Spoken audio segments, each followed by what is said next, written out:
Hello மக்களே, welcome to Charan times. இன்னைக்கான வீடியோவில் என்ன பார்க்க போகிறோம்னா, ஒரு அட்டகாசமான எக் சேமியா பிரியாணி பார்க்க போகிறோம். ஸோ வீடியோக்குள்ளே போகலாமா?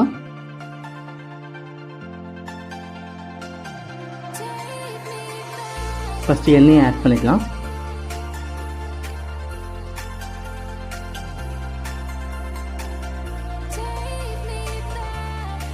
இப்போ இதில் பட்டை லவங்கம் ஆட் பண்ணிப்போம். காரத்துக்கு தேவையான அளவுக்கு பச்சை மிளகாய். இப்போ வெங்காயத்தை ஆட் பண்ணிப்போம். வெங்காயத்தை ஆட் பண்ணி முடிச்சதுக்கப்புறம் உப்பு சேர்த்துப்போம்.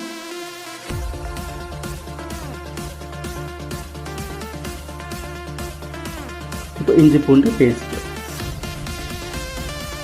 தக்காளி ஆட் பண்ணிக்கலாம்.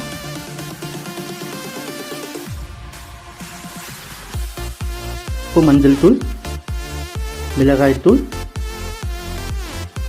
தனியா தூள், கரம் மசாலா சேர்த்துக்கலாம்.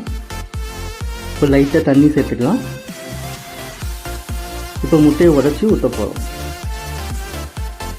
நாங்கள் எடுத்துருக்கிறது 3 எக்கு.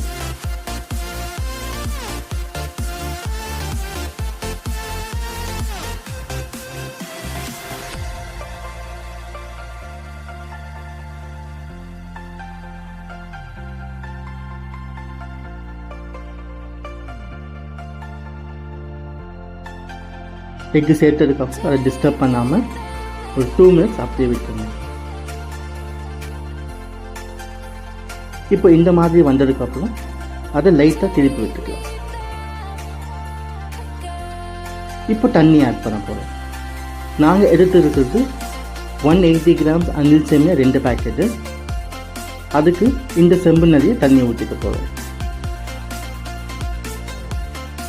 இப்போ இது நல்லா பாயில் ஆனதுக்கப்புறம் சேமியாவை ஆட் பண்ண போகிறோம். இப்போ சேமியாவை ஆட் பண்ணிக்கலாம். சேமியாவை ஆட் பண்ணி முடிச்சதுக்கப்புறம் ஒரு 2 மினிட்ஸ் ஸ்டவ் சிம்லேயே இருக்கட்டும். 2 மினிட்ஸ் கழிச்சு திரும்ப பார்க்கலாம். 2 மினிட்ஸ் கழிச்சு இந்த மாதிரி வந்ததுக்கப்புறம் திரும்பவும் சேமியாவை இந்த மாதிரி திருப்பி வச்சுக்கலாம். திரும்பவும் அடுப்பை சிம்மில் வச்சு ஒரு 2 to 3 மினிட்ஸ் கழிச்சு பார்க்கலாம். இப்போ எக் சேமியா ரெடி. இப்போ ஃபைனல் டச்சு நெய் ஊற்றி கொத்தமல்லி தூவி சர்வ் பண்ணலாம். இந்த மாதிரியான அட்டகாசமான ரெசிபிஸை தொடர்ந்து பார்க்க சரண் டைம்ஸை மறக்காமல் சப்ஸ்கிரைப் பண்ணிக்கோங்க. அண்ட் இந்த வீடியோ உங்கள் ஃப்ரெண்ட்ஸ் அண்ட் ஃபேமிலிக்கு ஷேர் பண்ணிக்கோங்க.